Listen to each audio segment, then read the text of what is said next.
What does it mean to live an infinite life? Clearly, our lives are finite. We're born, we die, we come, we go. But life is infinite. The game of life will continue with us or without us. We don't get to choose the nature of the game. Life is infinite. We don't even get to choose if we want to play in the game or not. Once you're born, you're in it. We get one choice. Do you want to play with a finite mindset, or do you want to play with an infinite mindset? To play with a finite mindset means waking up every day and say, I'm going to be the best, I'm going to be better than everybody else, I'm going to accumulate more power, more responsibility, more money, whatever it is, whatever your metric is, I'm going to get more than anybody else. Me. And when you die, you take none of it with you.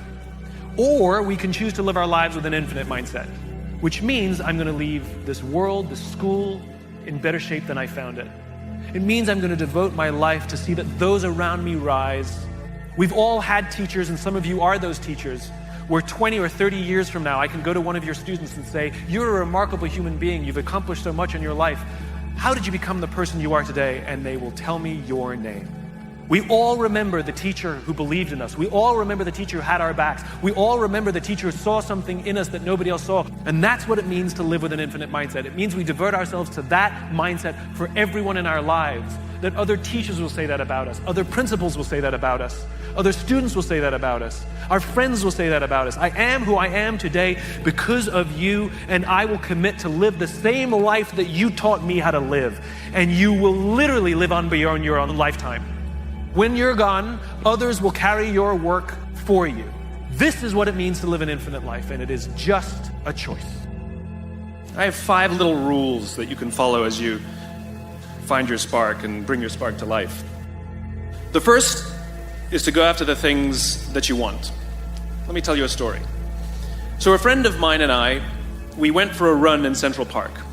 The Roadrunners organization, on the weekends, they host races.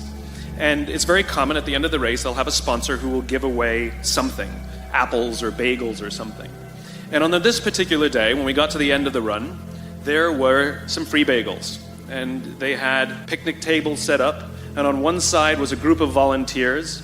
On the table were boxes of bagels, and on the other side was a long line of runners waiting to get their free bagel. So I said to my friend, let's get a bagel. And he looked at me and said, the line's too long. And I said, free bagel. And he said, I don't want to wait in line. And I was like, free bagel. And he says, nah, it's too long. And that's when I realized that there's 2 ways to see the world. Some people see the thing that they want, and some people see the thing that prevents them from getting the thing that they want. I could only see the bagels. He could only see the line. And so I walked up to the line, I leaned in between 2 people, put my hand in the box, and pulled out 2 bagels. And no one got mad at me. Because the rule is, you can go after whatever you want. You just cannot deny anyone else to go after whatever they want. Now, I had to sacrifice choice. I didn't get to choose which bagel I got. I got whatever I pulled out, but I didn't have to wait in line. So the point is you don't have to wait in line. You don't have to do it the way everybody else has done it. You can do it your way. You can break the rules. You just can't get in the way of somebody else getting what they want. That's rule number 1. Rule number 2, sometimes you're the problem. We've seen this happen all too recently with our new men of science and empirical studiers and these men of finance who are smarter than the rest of us until the thing collapsed. And they blamed everything else except themselves. And my point is take accountability for your actions. You can take all the credit in the world for the things that you do right, as long as you also take responsibility for the things you do wrong. It must be a balanced equation. You don't get it one way and not the other. You get to take credit when you also take accountability. That's lesson 2. Lesson 3, take care of each other. You want to be an elite warrior. It's not about how tough you are. It's not about how smart you are. It's not about how fast you are. If you want to be an elite warrior, you better get really, really good at helping the person to the left of you and helping the person to the right of you. Because that's how people advance in the world. The world is too dangerous and the world is too difficult for you to think that you can do these things alone. If you find your spark, I commend you. Now, who are you going to ask for help, and when are you going to accept help when it's offered? Learn that skill. Learn by practicing helping each other. It'll be the single most valuable thing you ever learn in your entire life.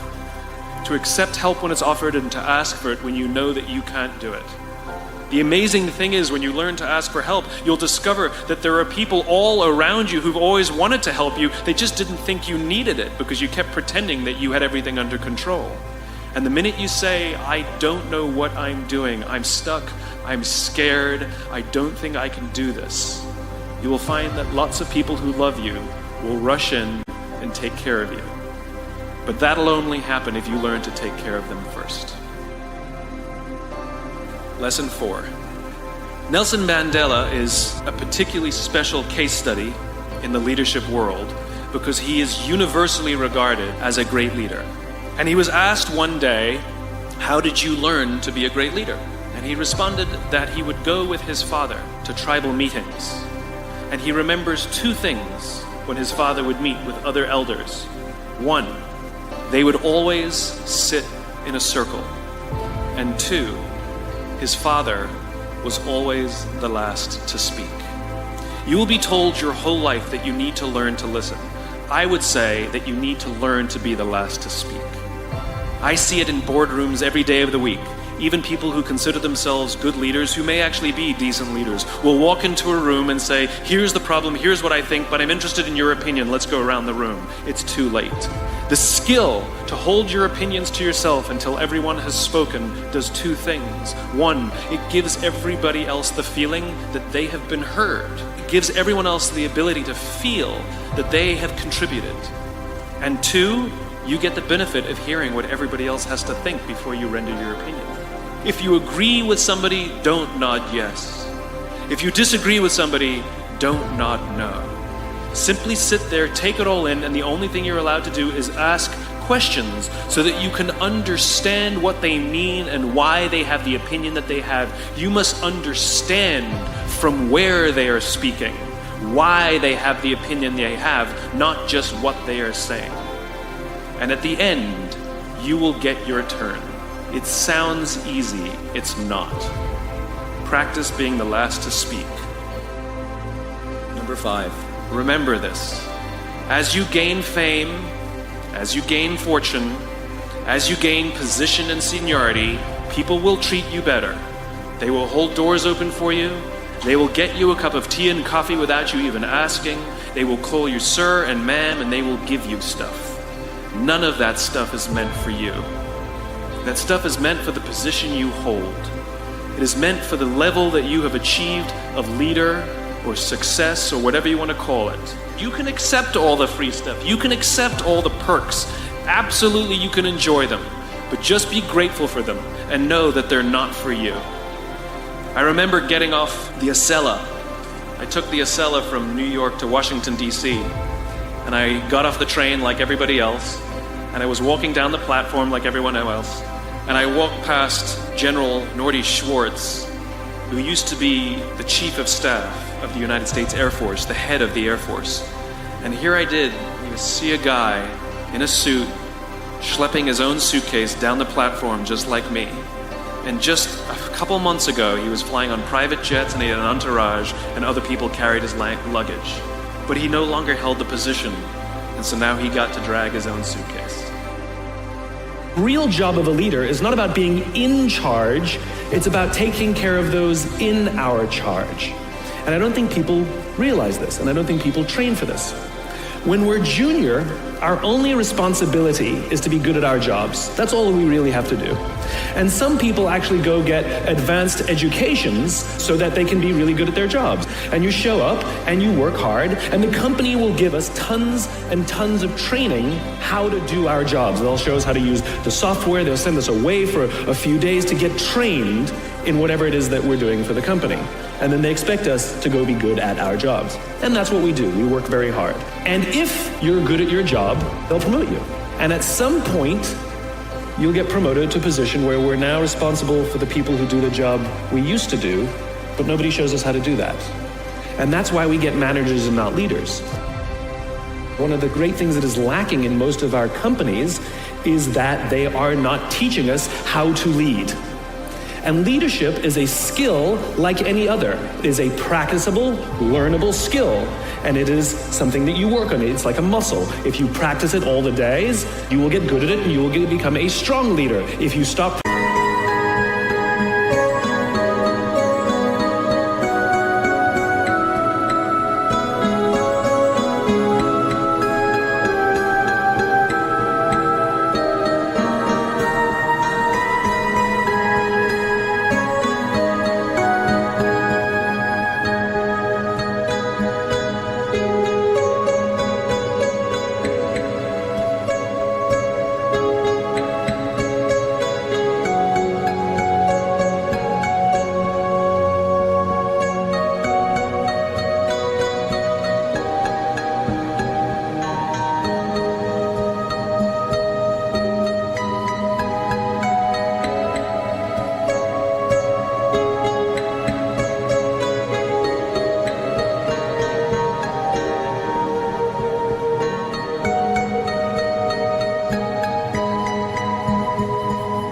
practicing, you will become a weak leader.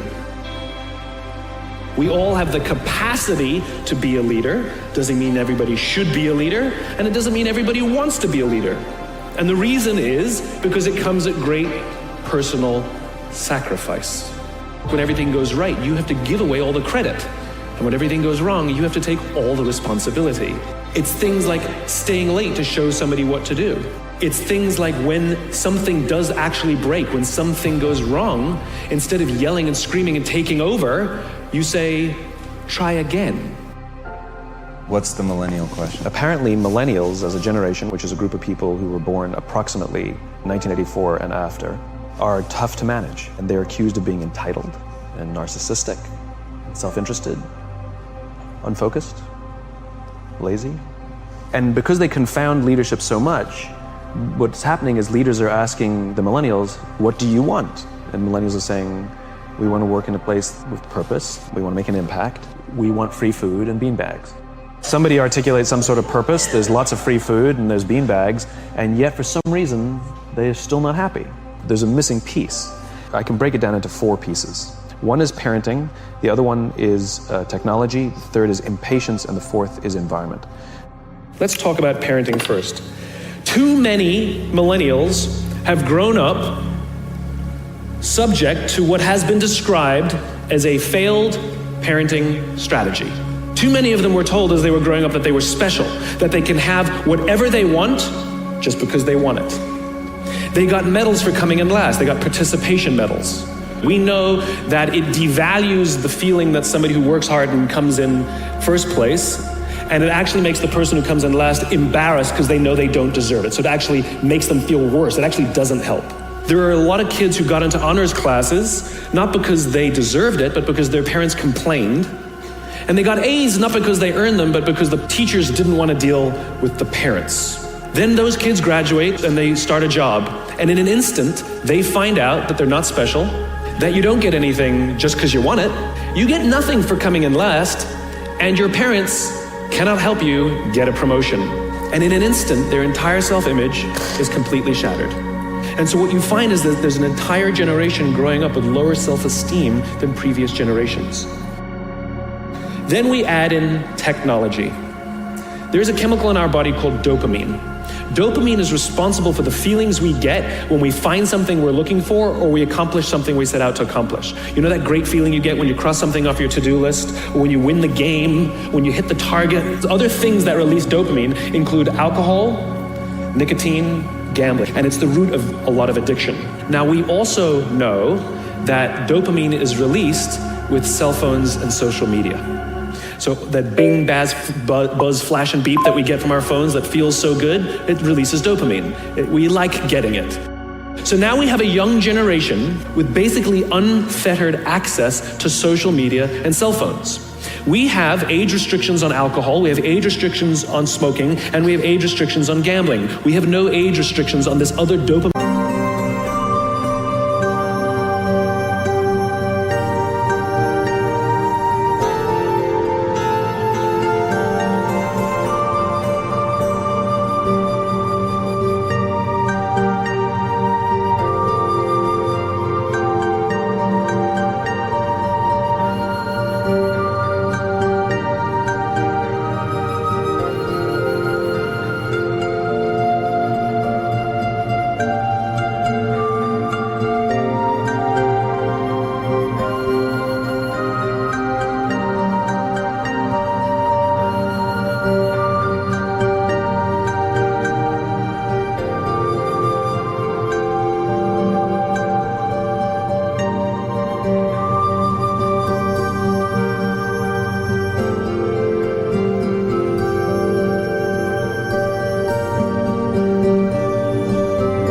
dopamine-producing device called social media or cell phones. And so what's happening is it's becoming hardwired, where our young generation isn't learning the coping skills and coping mechanisms to turn to another human being when they're struggling or stressed. They're turning to social media or their cell phones. You add in the next one, impatience. This generation is often accused of being entitled. They're not entitled, they're impatient. How did they grow up? They grew up in a world of instant gratification. You want to buy something, you go on Amazon, it shows up the next day. You want to watch a movie, you don't check movie times, you just log on and download it whenever you want to watch it, stream it. In fact, if you want to get hold of somebody, you don't leave a message on their machine and wait 4 hours for them to get the message and call you back. You just text them and they'll call you, they'll get back to you literally instantaneously. They have falsely applied the instant gratification model to life fulfillment and career fulfillment. They want it all instantaneously. The problem is life, relationships, career are not destinations. That's not how it works. It's not a scavenger hunt. It's a journey. And then we get to the fourth and most egregious of the four observations: environment. We're now taking this wonderful, smart, idealistic, ambitious, hardworking, good group of people that were dealt a bad hand, and we're putting them in corporate environments that do not care about them as human beings. Do you know the quickest way to destroy trust and destroy cooperation in a business, literally in one day? Lay people off, and everyone gets scared. The company has just communicated to everybody else, this is not a meritocracy. We don't care how hard you work or how long you've worked here. If we miss our numbers and you happen to fall on the wrong side of the spreadsheet, I'm sorry, we cannot guarantee employment. In other words, we come to work every day afraid. And we're asking our youngest generation to work in environments where how would any of us ever stand up and admit, I made a mistake? All of these things no one would ever admit inside a company because it puts a target on your head in case there's another round. And so we keep it to ourselves. And we've literally created cultures in which every single day everybody comes to work and lies, hides, and fakes. And we're asking our youngest generation to work and succeed and find themselves and build their confidence and overcome their addiction to technology and build strong relationships at work. We're asking them to do this, and these are the environments we've created. What are we doing? Point is we now, in industry, we now have a responsibility to make up the shortfall and to help this amazing, idealistic, fantastic generation build their confidence, learn patience, learn the social skills, find a better balance between life and technology. Because, quite frankly, it's the right thing to do. This is what empathy means.